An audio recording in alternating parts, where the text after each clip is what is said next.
A leading British tourism industry official has blamed the country's declining visitor numbers on post-Brexit visa requirements for EU citizens. After Brexit, EU citizens residing in the UK were not allowed to use national ID cards and were required to hold a passport.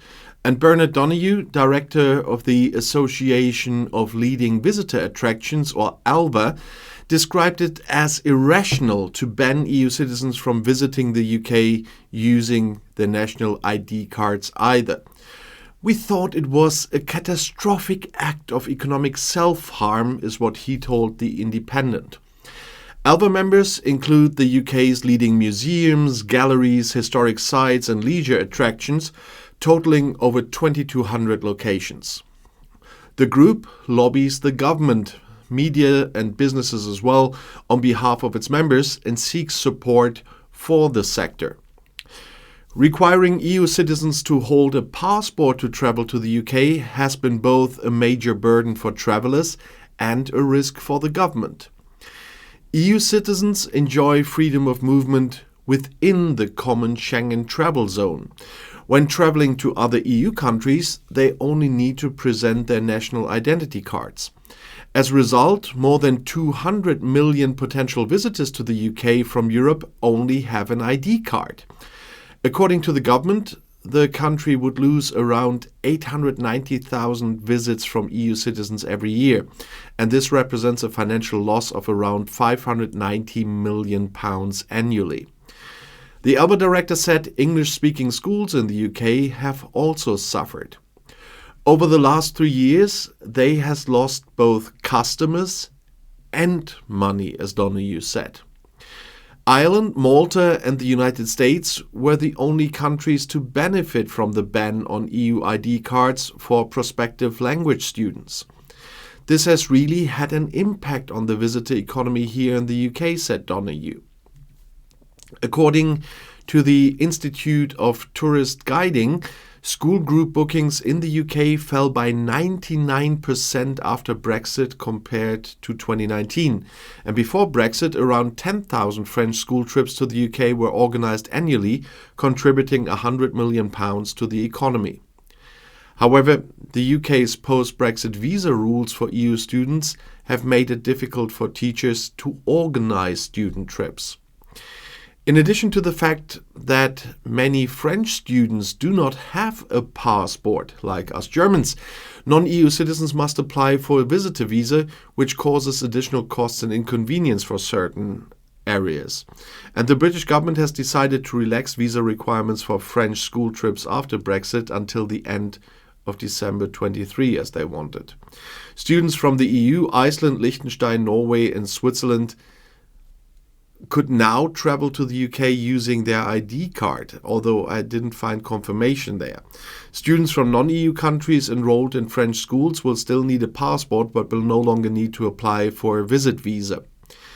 A government spokesman said it would consider negotiations with other countries as part of wider discussions on migration issues. Germany is aiming for a similar regulation under which British students visiting Germany on educational trips or student exchanges would be exempt from the passport requirement. It's part of a larger initiative to encourage young British students to learn German.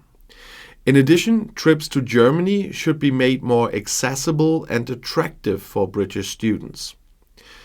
Donoghue says the UK's top tourist attractions are still below pre-pandemic visitor levels. We have a decrease of about 11% compared to 2019, he said.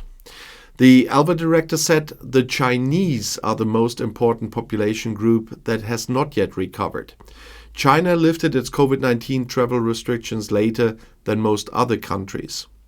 But Donoghue is confident that visitor numbers in China will return to pre-pandemic levels by the end of 2025.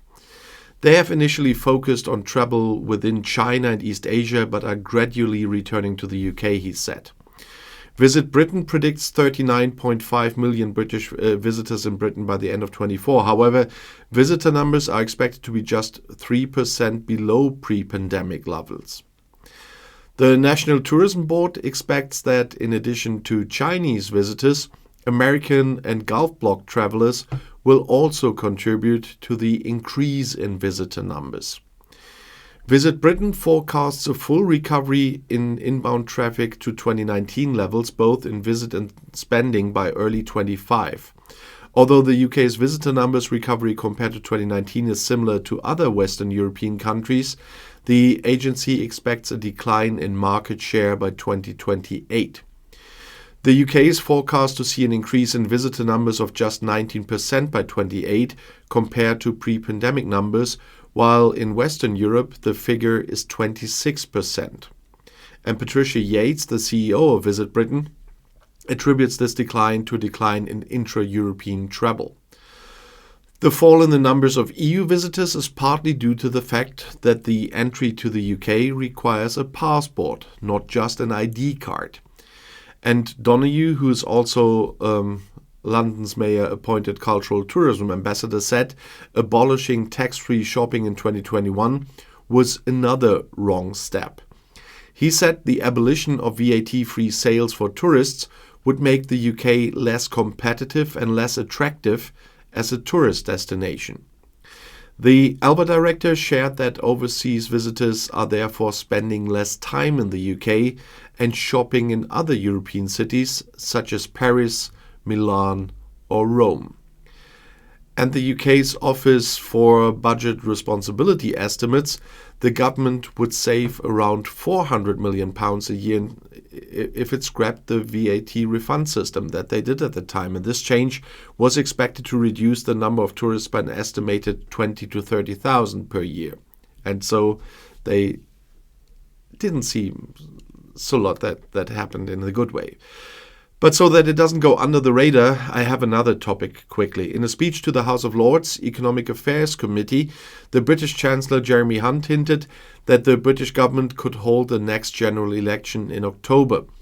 This decision would give the ruling Conservative Party less than 7 months to improve its current poor position in the opinion polls. If the general election actually takes place in October, Hunt said it would represent a very tight time frame.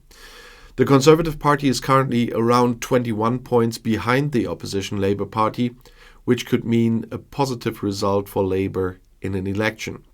And Rishi Sunak, the Prime Minister, is committed to holding the next general election at latest by January 2025. This limits the scope for choosing an opportune moment for the Conservatives. Hunt also indicated there will be a final budget or fall announcement before the election. There is expected to be another budget event in Parliament, Hunt said. However, an exact election date has not been set, as Hunt's statements are considered hypothetical. Expectations suggest that the elections will probably not take place until after the summer. An indication of this was the UK's announcement that the next European Political Community Summit would take place at Blenheim Palace on July 18th. Ambassadors had previously voiced complaints about delays in the planning progress. The EPC summit will bring together 50 European leaders in Oxfordshire to discuss issues such as support for Ukraine and tackling human trafficking and illegal migration. This meeting aims to strengthen cooperation across the continent and has already taken place 3 times so far. Overall, the possibility of an early general election remains in the air as the government and political parties prepare for possible scenarios and strategies. And if you want to know more, the next video is right here in the end screen. I'll see you there. I'll be back.